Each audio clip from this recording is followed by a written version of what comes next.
መቼም ዛሬ ይሄንን ዜና ብዙዎቻችሁ ሰምታችኋል ብዬ አስባለሁ። የፌዴራል ፖሊስ ከተባበሩት አረብ ኤሚሬት የዱባይ ፖሊስ ጋር በመቀናጀት እነዚህን ሁለት ግለሰቦች በቁጥጥር ስር መዋሉን ሰምታችኋል ብዬ አስባለሁ።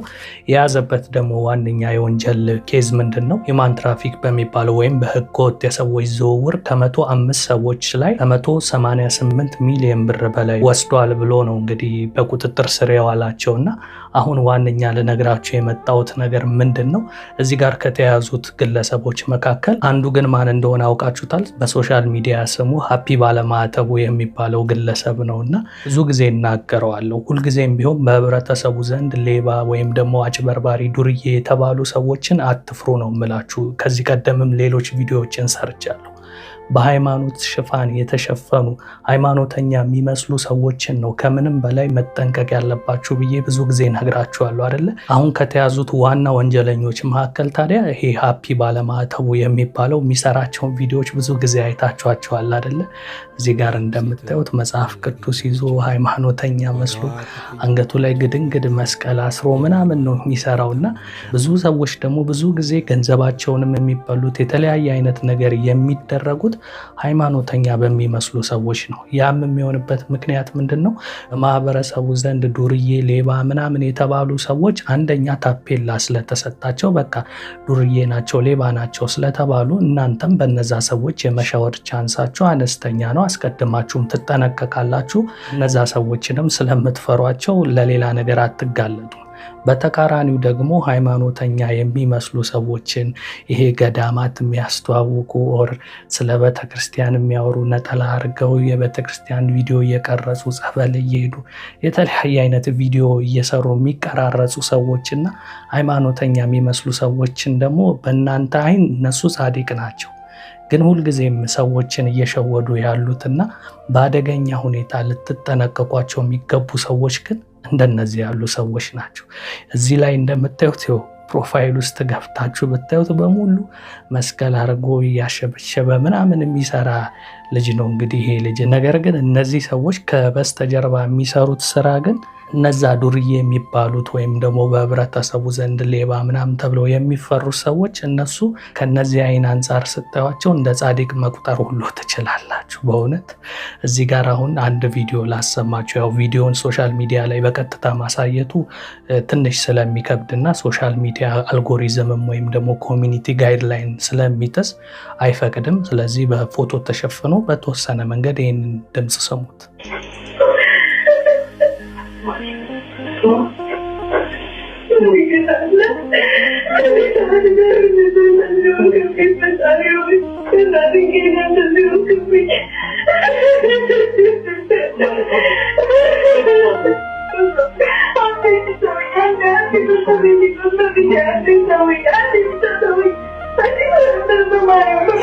እንደዚህ እያለቀሰች ለኋላ ወጥቶ ይላል ጋይስ።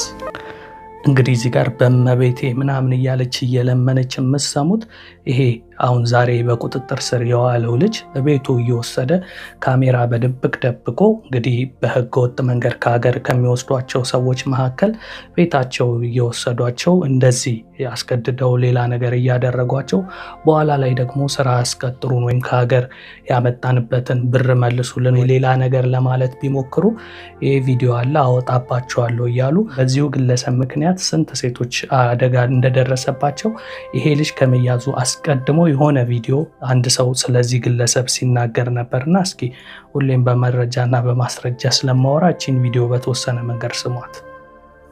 የሴቶቻችንን እርቃን ፎቶ አወጣለሁ እያሉ እያስፈራሩ በዶላር በድርሃም በብር ገንዘብ እየተቀበሉ ነው ያሉት። ይሄ ምስል ላይ የምታየው የባንክ አካውንት አንዱ የ6 ኪሎ ነው ቅርንጫፉ። መስሪያ ቤቱን ያዙልኝ ደስታ ተገኛ በጋዝ ይባላል። ከነ ስልክ ቁጥሩ ያዙ። በማስፈራራት የሚቀበል ማለት ነው። ያው በማስፈራራት የሚቀበል ከነ ሙሉ ማስረጃው ከነ ድምፁ ከነ ምኑ። ይሄንን እኔ ቢቸግረኝ ለማቃቸው የመንግስት ሰዎች ሰጠዋቸው። ማሳየት ራሱ ነውር ነው። በጣም ነው የሚዘገን ነው። ሴቶቹን እርቃናቸውን ፎቶ እያወጣ እየለጠፈ ቲክቶክ ላይ እያወጣ እያስፈራራ 100,000 200,000 ብር ነው የሚቀበለው። ይሄ ብቻ አይደለም። 10 ያላነሱ ሴቶች ራሳቸው አጥቷል እያለ ነው እዚህ ጋር የደረሰው መረጃ። እንግዲህ ይሄ ግለሰብ ከዚህ ቀደም በዚህ አይነት መንገድ ይፈለግ እንደነበረ አንድ ግለሰብ እያለ ሲናገር ነበር። ከብዙ ሰዎች መረጃ ደርሶት ስለነበር ማለት ነው። ብዙ ጊዜ እንደነዚህ ያሉ ሰዎች በትክክለኛ ስማቸው አይደለም ሶሻል ሚዲያ ላይ የሚጠቀሙት። ለምሳሌ እዚህ ጋር ሀፒ ባለማዕተቡ ብሎ ነው ስሙን የገለጸውና ሰዎችም በሃይማኖተኛነት መንገድ ነው የሚቀርበውና ሲታይም ባለማዕተቡ ብሎ አንገቱ ላይ ትልቅ መስቀል ምናምን አድርጎ ሲታይ ሰዎች በቀላሉ ይሸወዳሉ። በቃ ይሄማ ጻድቅ ሰው ነው ሌላ ነገር አያደርግም ብለው። እውነተኛ ማንነታቸው ግን እንደነዚህ ያሉ ሰዎች ሌላ ሰዎች ናቸው። ከስማቸው አንጻር እንኳን እዚህ ጋር ሀፒ ባለማዕተቡ ብሎ የተናገረው ልጅ ትክክለኛ ስሙ ደስታ ምናምን ነው ስሙ እንግዲህ። እና ይሄ ማንነቱ ለምንድን ነው እንደዚህ የሚቀያየሩት? እናንተ በምታውቁት ስም ነው ይሄንን ግለሰብ የምታፈላልጉት ወንጀል ከሰራ በኋላ። ነገር ግን በቀላሉ እነዚህ ሰዎች ደግሞ የማይያዙበት ነገር ምንድን ነው? እናንተ በምታፈላልጉበት ስም አይደለም የሚገኙት። ስለዚህ በቀላሉ አይያዙም ማለት ነው። ዋና ስማቸው ሌላ ስለሆነ ሌላ ሀፒ የሚባል ሰው ነው ሲፈለግ የሚውለውና እንዲህ ሃይማኖተኛ የሚመስሉ ሰዎች በጀርባ ግን የሚሰሯቸው ስራ ሴጣንን ሁሉ የሚያስንቅ እንደሆነ እንግዲህ የዚህ ግለሰብ አንዱ ማሳያ ስለሆነ እኔ በዋነኝነት ይህንን ቪዲዮ እየሰራሁላችሁ ያለሁት ልክ እንደሱ ያሉ በጣም ብዙ ሰዎችም ስላሉ አንዳንድ ጊዜ እንደውም እዚህ ጋር ስናገር አንዳንዶቻችሁ ሁሉ ቅር የሚላችሁ ሰዎች አላችሁ። ከዚህ ቀደም የተለያየ ቪዲዮም ሰርቼላችኋለሁ። ሃይማኖትን ሽፋን አድርገው ንግድ የሚነግዱ ሰዎች፣ የተለያየ ነገር የሚያረጉ ሰዎችን ተጠንቀቋቸው ስል አረ እሱ እኮ እንዲያረግም እንዲህ አይነት ሰው አይደለም ምናምን ነው የምትሉት። እንግዲህ ኮሜንት ላይ የማያችኋለሁ። ግን አንዳንዶች ደግሞ የባነናችሁና ራዳ የሆናችሁ ሰዎች ደግሞ የኔንም ሀሳብ የምትረዱ አላችሁና እንግዲህ ይህም ግለሰብ ከዚህ ቀደም በሌሎች ዘንድ የነበረው ገጽታ ሌላ ነበረ። ከዛ በኋላ ነው አንዳንድ ሰዎች ይሄ ቪዲዮ ይዞብን ገንዘብ እየጠየቀን ነው እንዲያረጋለው እያለን ነው ብለው ወደ ሚዲያ ሲያመጡ እሱን ራሱ ሽምጥጥ አድርጎ ከድሆን ያደለውም ብሎ የካደ ሰው ነው እና ከዛም ሰዎች ደግሞ እሱን በምናመኑት እንዳለው መስቀል ምናምን ያደርጋል፣ መጽሐፍ ቅዱስ ምናምን ይዛል። ያው መከረኛ ኤአይ የሚባል ነገር አለ በዚህ ዘመን እና ኤአይ ነው እሱማ እንዲያደርግም ምናምን ብለው የታለፈ ሰው ነበረ።